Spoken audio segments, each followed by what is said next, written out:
నమస్తే, welcome to TVR channel. ప్రతిక్షణం నిరంతర వార్తా ప్రసారాల కోసం మీకోసం. పార్టీ ఫిరాయింపులకు సంబంధించి బీఆర్ఎస్ పార్టీ నుండి గెలిచి పార్టీ ఫిరాయించి కాంగ్రెస్లో చేరడానికి వెళ్లిన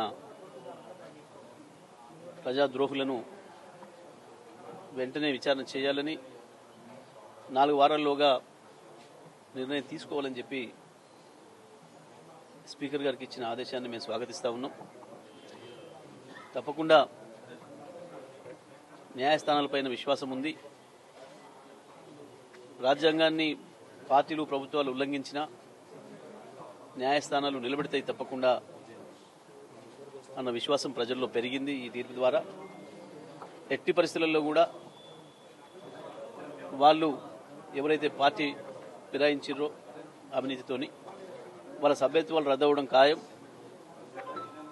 తిరిగి ఎన్నికలు రావడం ఖాయం. తెలంగాణ ప్రజలు కాంగ్రెస్ పార్టీకి బుద్ధి చెప్పడం కూడా ఖాయం. ఈ ప్రభుత్వం చేస్తున్న ప్రజా వ్యతిరేక చర్యలకు నిరసనగా ప్రజలు తమ తీర్పును చెప్పే అవకాశం కూడా తొందరలోనే వస్తుంది. హైదరాబాద్ను దెబ్బతీసి తన గురువు